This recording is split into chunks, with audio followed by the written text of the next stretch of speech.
First, use a water erasable pen to trace the design onto tracing paper.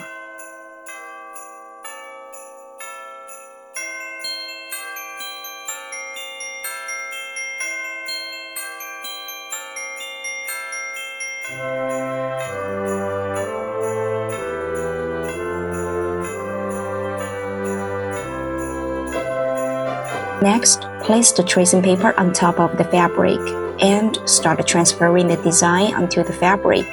Make sure to press firmly while tracing to ensure clear markings on the fabric.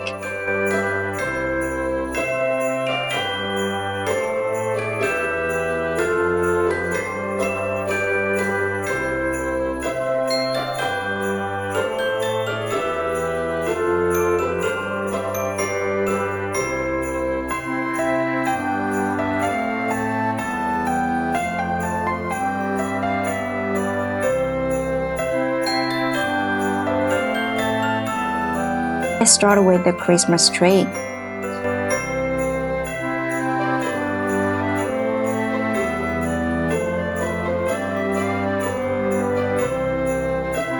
Begin by separating two strands of thread.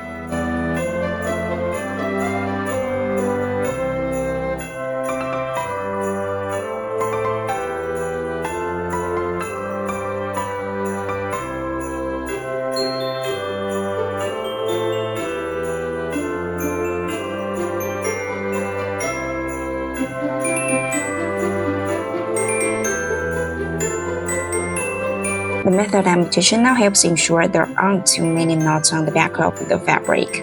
Of course, you can stick to the traditional method if you prefer. This is just my personal preference.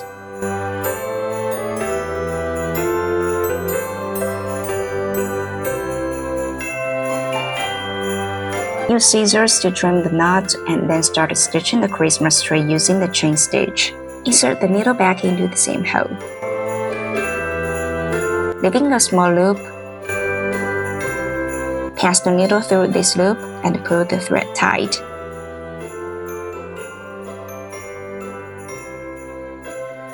The first chain is complete. Now use the same method to create the second one.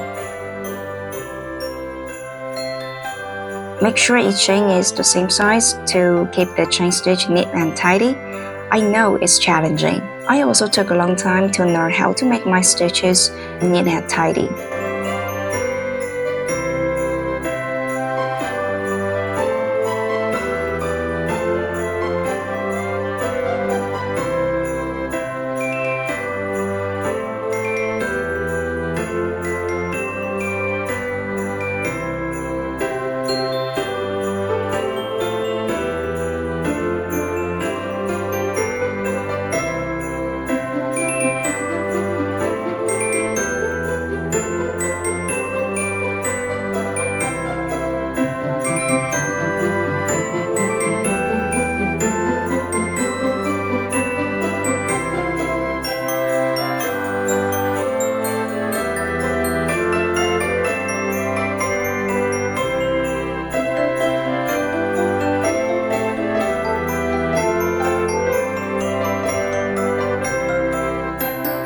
At the corner, finish off like I'm doing here. Then bring the needle up through the last chain to start the next one.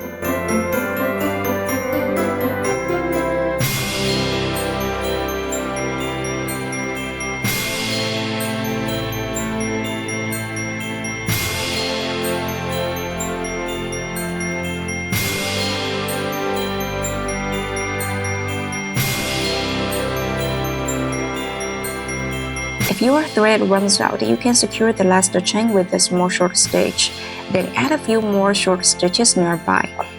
This method avoids tying a knot, and the thread won't come loose. I use this technique often in my embroidery projects.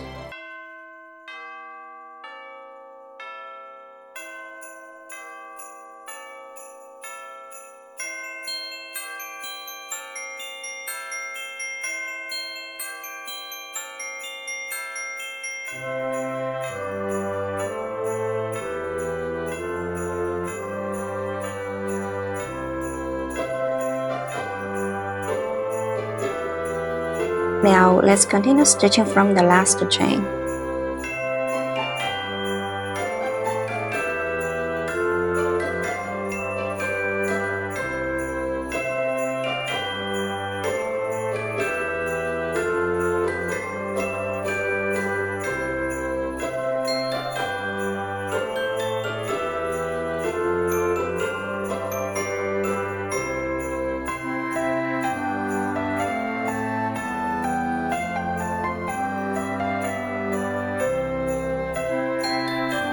In this design, I wanted my Christmas tree to have a radiant pattern, so I drew some guiding lines with a pen. Alternatively, you can stitch inward following the edges of triangle. I just think the radiant pattern looks more appealing. Ultimately, how you stitch, it depends on your personal preference.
We've now finished the basic shape of the tree. Take out the tracing paper again and draw the path of the gold thread on the tree.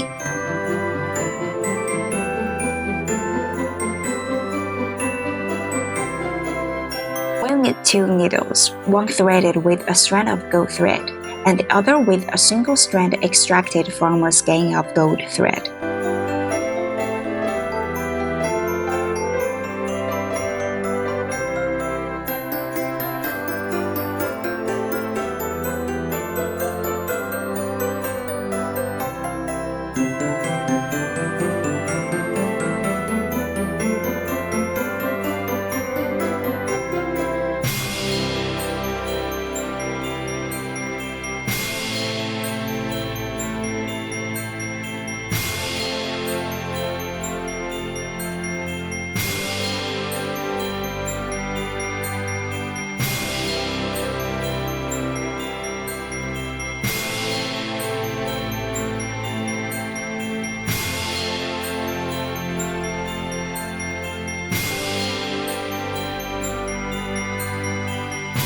First, pass the thicker thread through the fabric and set it aside.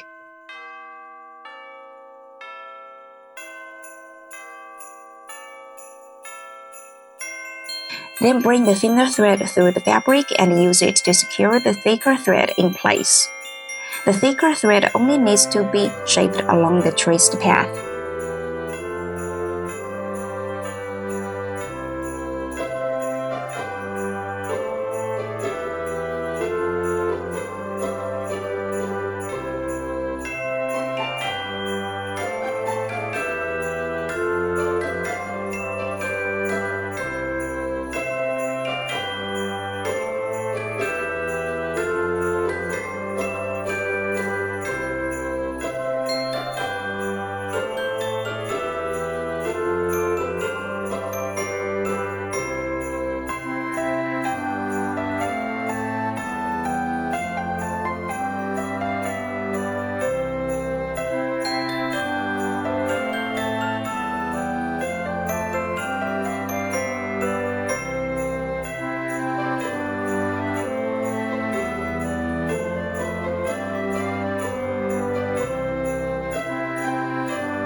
Now, let's finish off. Use the thinner thread to add a few extra stitches at the end point to secure it.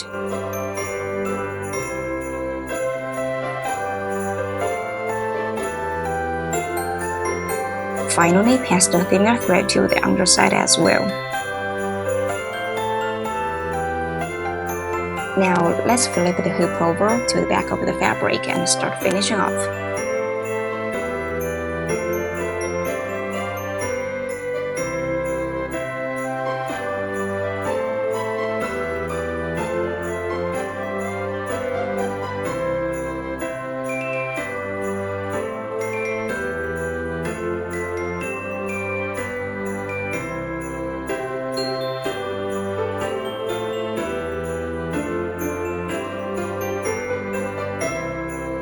In this step, we'll create the snowflakes. Use a water invisible pen to randomly draw dots on the Christmas tree. Separate 3 strands of thread to stitch the snowflakes.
In this step, we'll stitch the star. Start by using backstitch to outline the star shape, then fill it in with the satin stitch. This technique helps make the star look fuller and more three-dimensional.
Stitch a few small stitches between the 2 threads to secure them, so there is no need to tie a knot on the back.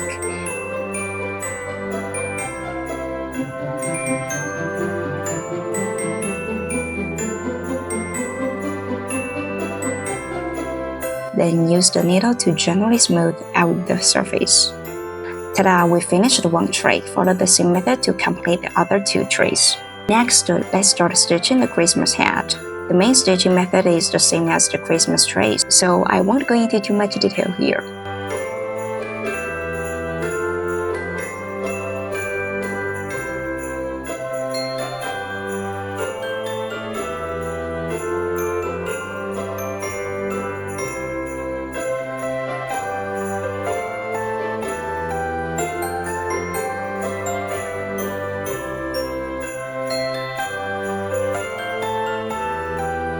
From the pom-pom on the top and the brim of the hat, I used a turkey stitch. Start by leaving a loop, then stitch a small stitch next to it to secure the loop. Repeat this process to complete the design.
After finishing the loops, use scissors to trim them into the shape of the round pom-pom.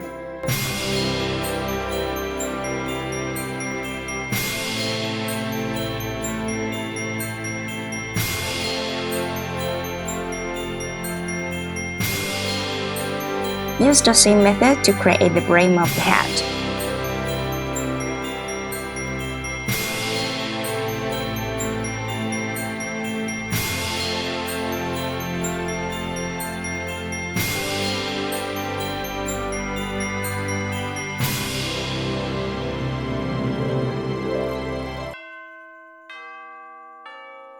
Using the same method as the gold decorative line on the Christmas tree, start stitching the text.